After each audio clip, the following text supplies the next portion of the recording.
ഭാര്യ എന്നുള്ള റെസ്പോൺസിബിലിറ്റിനെക്കാട്ടിലും കൂടുതലാണ് അമ്മ എന്നുള്ള റെസ്പോൺസിബിലിറ്റി.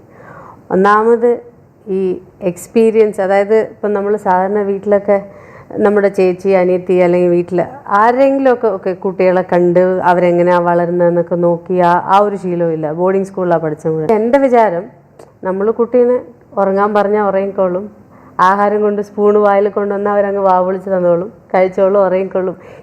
അതിൻ്റെ പുറത്തുള്ള ഇത്രയും കഷ്ടപ്പാട്, ബുദ്ധിമുട്ട് ഇതൊന്നും നമുക്ക് അറിഞ്ഞൂടായിരുന്നു. ഇപ്പം നല്ല കാലം എനിക്കൊരു ഒരു വയസ്സായിട്ടൊരു സ്ത്രീ ഉണ്ടായിരുന്നു, കുക്കായിട്ടുണ്ടായിരുന്നു. അവരാണ് ശരിക്കും കുട്ടീനെ കുളിപ്പിക്കുന്നത് നോക്കും.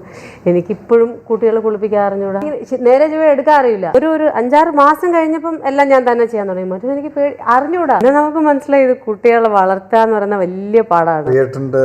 മോറൽ സപ്പോർട്ടോ ഒന്നുമില്ല, ഫിനാൻഷ്യൽ സപ്പോർട്ട് മാത്രമേ ഉള്ളൂ പ്രിയേട്ടൻ്റെ. മോറൽ സപ്പോർട്ടും ഇല്ല, ഫിസിക്കൽ സപ്പോർട്ടും ഇല്ല, ഇമോഷണൽ സപ്പോർട്ടും ഇല്ല, ഒന്നുമില്ല.